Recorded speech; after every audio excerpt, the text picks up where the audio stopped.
Halo, assalamualaikum anak-anak. Hari ini kita akan membahas tentang emosi. Gimana ya caranya mengelola emosi supaya kita nggak sampai frustasi dan kita bisa mengubah emosi kita menjadi lebih positif. Yuk kita simak semuanya. Nah, anak-anak, emosi pada remaja itu sebenarnya apa sih? Masa remaja adalah masa yang penuh badai dan tekanan ya. Perubahan fisik dan hormon, tuntutan sosial yang berubah, atau bisa yang kita sebut sebagai masa transisi, kemudian emosionalitas yang sangat berapi-api, dan lebih berfokus pada teman sebaya. Remaja memiliki energi yang besar, emosi yang berkobar-kobar, sedangkan pengendalian diri belum sempurna. Jadi di usia kalian itu, emosi kalian itu masih sangat labil ya. Kenapa sih makanya dari itu kok banyak orang yang menyebut emosi itu labil, emosi remaja khususnya itu sangat labil. Karena kalian punya energi yang sangat besar, kalian punya power yang sangat kuat, tapi kalian tidak memiliki pengendalian diri sebagai kuncinya. Nah, sekarang kita akan membahas tentang regulasi emosi. Tidak semua orang memiliki regulasi emosi ya.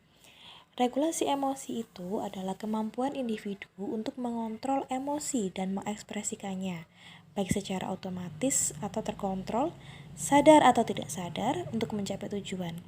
Regulasi emosi berbeda dengan menekan dan menghilangkan emosi yang muncul. Individu yang memiliki regulasi emosi yang baik, dia memiliki ciri-ciri seperti ini anak-anak. Yang pertama, mampu beradaptasi dan memiliki toleransi yang lebih tinggi terhadap frustasi. Jadi dia bisa mentolerir ya, dan bisa beradaptasi sehingga dia tidak sampai terkena yang namanya frustasi. Kedua, memiliki sikap hati-hati dalam melakukan sesuatu. Jadi tidak asal melakukan sesuatu, dia lebih banyak berpikir dampak ke depannya apa kalau dia memilih sesuatu itu. Jadi dia berpikir positif dan negatifnya dulu sebelum melakukan sesuatu. Yang ketiga, memiliki hubungan interpersonal yang baik. Maksudnya, dia memiliki relasi atau hubungan dengan orang lain itu yang baik. Nah, sekarang gimana? Kalau seorang individu itu tidak memiliki regulasi emosi yang baik. Yang pertama, dia akan mudah mengalami stres, cemas, hingga depresi. Yang kedua, dia jadi berperilaku kurang pantas atau tidak sesuai dengan norma sosial. Yang ketiga, dia akan terlibat dalam perilaku perundungan atau bullying. Jadi orang yang tidak punya regulasi emosi itu rawan sekali terkena 3 macam perilaku yang Ibu sebutkan tadi. Nah, regulasi emosi itu ternyata bisa dilatih ya anak-anak. Jadi kalian bisa melatih regulasi emosi kalian dengan cara yang pertama, kita harus mengenali dulu emosi yang muncul itu apa. Yang kedua, kalian harus bisa mengekspresikan emosi yang muncul dalam diri kalian. Yang ketiga, kalian harus bisa mengelola emosi yang muncul tersebut.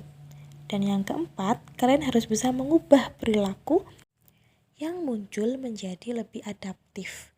Maksudnya adaptif adalah perilaku yang bisa diterima, bukan perilaku yang menyimpang atau melanggar norma sosial dan merugikan diri kalian sendiri serta orang lain. Oke, sekarang kita akan berkenalan dengan yang namanya emosi. Emosi. Menurut kalian apa benar? Emosi itu selalu berhubungan dengan marah dan mengamuk. Benar nggak ya? Emosi hanya seputar marah, agresif, dan perilaku-perilaku yang menyimpang. Emosi itu adalah sebuah perasaan intens yang ditujukan kepada seseorang atau sesuatu sebagai reaksi terhadap kejadian tertentu. Di sini, menurut Leslie Eisenberg, ada 6 emosi dasar manusia dan fungsinya. Kalian pasti punya dan kalian pasti juga pernah mengalaminya. Yang pertama, ada yang namanya perasaan terkejut ya. Terkejut itu adalah sebuah perasaan untuk mengalihkan perhatian dan fokus pada hal yang baru. Yang kedua, ada perasaan yang namanya takut. Takut itu untuk melindungi diri dan dari bahaya. Yang ketiga, ada perasaan marah untuk berjuang melawan sebuah masalah. Yang keempat, ada perasaan sedih untuk selalu merasa terhubung dengan orang yang menyayangi kita. Yang keempat, ada perasaan senang untuk mengingatkan hal yang penting untuk kita. Dan yang terakhir, ada yang namanya perasaan atau emosi jijik untuk menolak benda atau hal yang tidak sehat bagi diri kita.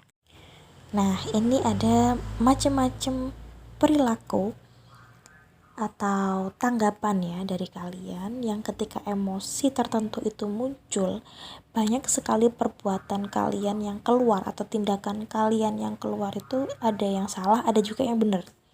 Yang salah adalah contohnya, misalkan kalian menolak emosi yang muncul dengan mengatakan pada diri kalian, gak boleh nangis, gak boleh cengeng, gak usah sedih, ada yang lebih menderita daripada kamu.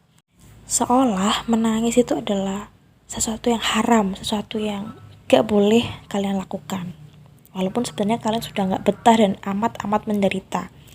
Yang kedua, kalian langsung meluapkan emosi itu secara otomatis, gak peduli, kalian udah gak mikir negatif positifnya, baik buruknya, dampaknya untuk kalian dan orang lain, kalian luapkan begitu aja secara otomatis dan spontan. Itu merupakan perilaku yang salah ya anak-anak. Nah, yang benar gimana? Yang benar adalah kita yang pertama ketika emosi itu muncul, kita sadari bahwa emosi itu mulai hadir atau ada. Oke, saya sedang emosi. Yang kedua, mencari tahu yang melatar belakangi emosi itu apa. Kalian cari, kenapa sih ya aku kok tiba-tiba emosi? Ada masalah apa sih sebenarnya? Kenapa kok aku bisa kayak gini? Kemudian lakukan perilaku yang berlawanan agar emosi tidak meluap. Perilaku yang berlawanan itu maksudnya seperti apa? Yaitu perilaku yang lebih adaptif, bukan perilaku yang maladaptif. Maksudnya perilaku yang bisa diterima oleh norma, perilaku yang sudah kalian benar-benar timbang baik buruknya dan itu sudah merupakan keputusan terbaik versi kalian dan juga tidak merugikan orang lain ya tentunya. Kiat untuk meregulasikan emosi secara tepat. Yang kedua, kita harus bisa mengekspresikan emosi kita. Kita harus bisa mengetahui bahwa emosi itu memiliki hubungan dengan perilaku. Jadi emosi itu sangat-sangat mempengaruhi perilaku kita ya. Baik buruknya perilaku kita juga ditentukan dengan emosi kita pada saat itu. Ini sudah disebutkan juga siklus emosi. Di situ ada situasi, pengalaman, sensasi fisik, emosi, pikiran yang muncul, itu semuanya mempengaruhi perilaku. Nah, perilaku yang akan kita keluarkan, ada perilaku otomatis dan juga ada perilaku yang kita sadari. Perilaku otomatis itu adalah perilaku yang tanpa kita pikir panjang ya teman-teman ya anak-anak, langsung spontan keluar karena kita mendapati situasi tersebut yang tentunya nanti akan mengeluarkan sebuah konsekuensi yang akan kita dapat dari perilaku otomatis itu. Yang kedua, perilaku yang disadari. Perilaku yang disadari adalah perilaku yang sudah kita kelola. Maksudnya adalah perilaku yang sudah kita pikirkan sebaiknya untuk menanggapi masalah itu, baik atau buruknya, keputusan yang akan kita ambil, semua berdasarkan pertimbangan yang cukup dan benar-benar itu sudah yang terbaik versi kalian, sebaik yang bisa kalian lakukan dan sejauh tidak merugikan diri sendiri dan juga orang lain. Yang ketiga adalah mengelola emosi. Jadi bagaimana kita bisa melakukan kegiatan yang bisa menenangkan diri kita dari emosi yang meluap-luap. Yang pertama bisa kita lakukan yaitu relaksasi. Jadi kita bisa berlatih untuk melakukan teknik relaksasi pernafasan ya. Yang pertama, posisikan diri kalian rileks kemudian pejamkan mata. Yang kedua, coba tarik nafas dari hidung dalam hitungan 4 detik. Tahan nafas sekitar 3 detik. Kemudian hembuskan melalui mulut. Ulangi prosedur tersebut hingga kamu merasa ketegangan emosimu berkurang dan perasaan menjadi lebih tenang. Yang keempat, dalam tahapan melatih regulasi emosi yaitu mengubah emosi. Kalian diajak untuk melakukan perilaku kebalikan untuk menetralkan kembali emosi. Sesuai dengan siklus emosi yang tadi sudah Ibu jelaskan di awal, bahwasanya perilaku itu ada dua ya, perilaku otomatis dan perilaku yang disadari. Mengubah perilaku otomatis menjadi perilaku berlawanan adalah keterampilan yang membantu kita menentukan apakah kita harus bertindak berdasarkan dorongan tindakan kita atau jika kita melakukan kebalikannya mungkin lebih tepat dan mengarah pada konsekuensi yang lebih baik daripada kita melakukan perilaku otomatis untuk memenuhi hasrat atau nafsu emosi kita semata. Tentu kalian tidak ingin ya anak-anak menyesal di kemudian hari. Kita sering menuruti hasrat nafsu kita untuk marah atau emosi dengan cara yang kurang tepat hanya untuk melampiaskan apa yang ada dalam diri kita, emosi yang sedang kita hadapi, dan akhirnya berujung pada penyesalan. Kita sering menyesal, kenapa ya aku tadi kok melakukan ini? Harusnya mungkin aku bisa melakukan yang lebih baik lagi. Kebanyakan kita akan menyesal di akhir. Berbeda ketika kita melawan emosi itu, kita sadari emosi itu datang, tapi kita menghadapinya dengan tenang, hati-hati, dan kita pikir lagi, aku gimana ya harusnya bertindak seperti apa aku ini, dengan memikirkan baik buruknya, kita pikir dulu konsekuensi positif negatifnya, yang akan kita dapat kalau aku berbuat ini, konsekuensinya ini, kalau aku berbuat ini, konsekuensinya ini, dan sebagainya. Udah kita bener-bener pikir, udah kita timbang, udah kita pikir-pikir dengan matang mana yang paling baik menurut kita. Dan kalau bisa kita, mungkin ada juga yang kurang bisa ya mengambil keputusan sendiri dan mau share dengan teman, dengan guru BK, dengan orang tua, itu sangat boleh. Kadang kita memang butuh ya opini atau pendapat dari orang lain tentang suatu masalah yang kita hadapi. Ketika kita merasa kita tidak bisa menghadapinya sendiri, kita butuh orang lain sebagai pemberi masukan kepada kita, pemberi nasihat kepada kita, yang mungkin nanti juga akan bisa memberikan jalan yang terang untuk kita.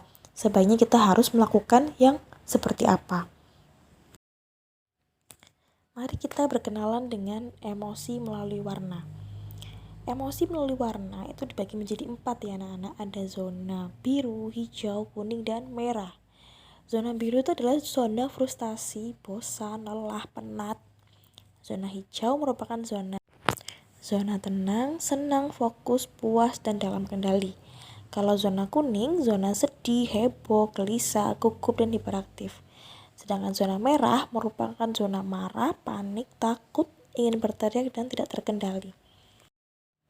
Berada di zona manakah sekarang kalian? Zona biru, hijau, kuning, atau merah? Ingatlah, zonamu itu ditentukan oleh apa yang kamu rasakan di dalam tubuhmu. Hal yang normal untuk mengalami keempat zona, tidak ada zona buruk ya. Kalian bisa mengalami 4 zona itu. Itu adalah sesuatu yang normal. Karena sejatinya tidak ada orang yang selalu bahagia dan tidak ada orang yang selalu sedih juga ya. Kita sama-sama pernah merasakan keempat-empatnya. Zona hijau adalah zona ideal untuk belajar karena kamu akan fokus.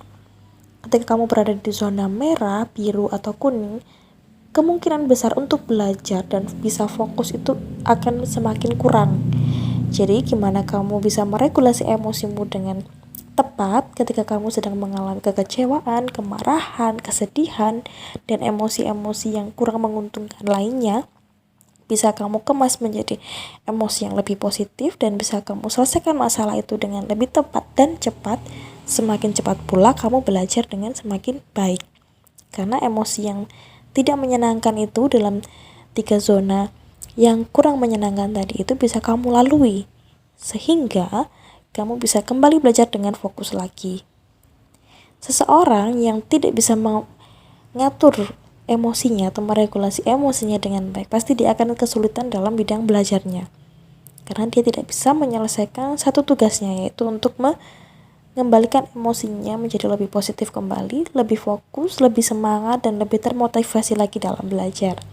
Jadi anak-anak, ketika kalian merasa diri kalian sekarang not okay, you are not okay, kamu bisa share dengan saya lewat chat WA atau lewat ketemu langsung ketika kita bertemu di sekolah, itu bisa.